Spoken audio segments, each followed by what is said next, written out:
For today's video, magluluto tayo ng banana muffin. Banana muffin, tara na! Samahan niyo ako sa aking pagluluto ng banana muffin. Meron tayong flour, sugar, milk, melted butter, salt, baking, and baking soda. Durugin lang natin ang saging. Yan, durog-durog na.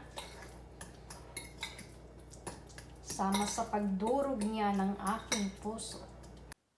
Halo natin yung mga dry ingredients dito sa flour. Sorry.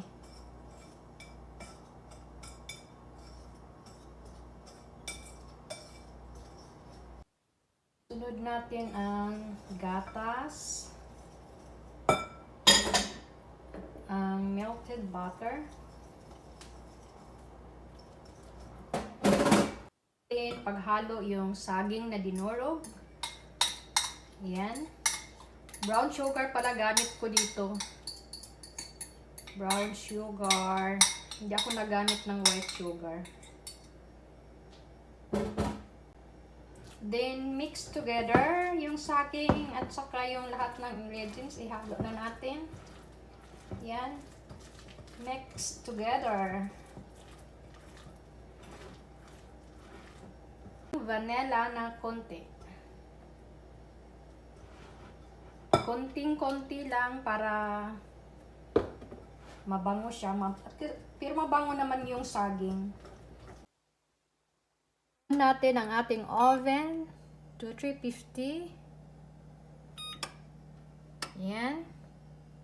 Para uminit na siya.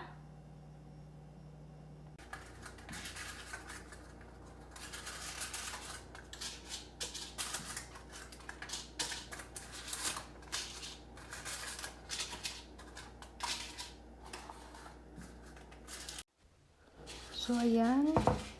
Depende na sa inyo kung gaano kadami lalagay nyo. So, ayaw ko nang magdagdag pa ng ibang tama na yan. So, ayan.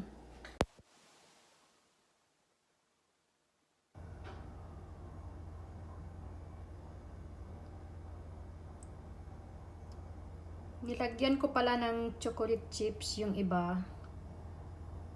Yung kalahati, hindi. So, ito ready na. Lagay na natin siya sa oven. Yan.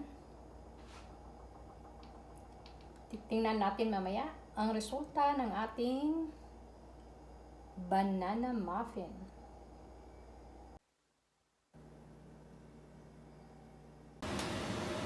After 25 minutes, ayan na. So, siguro kukunin na natin. Ayan, umalsa na siya. Bango-bango. Try natin kung luto na siya.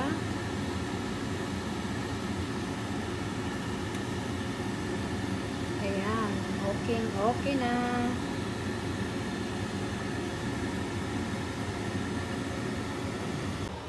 So, kailangan lipat natin dito para wag siyang ma-overcook.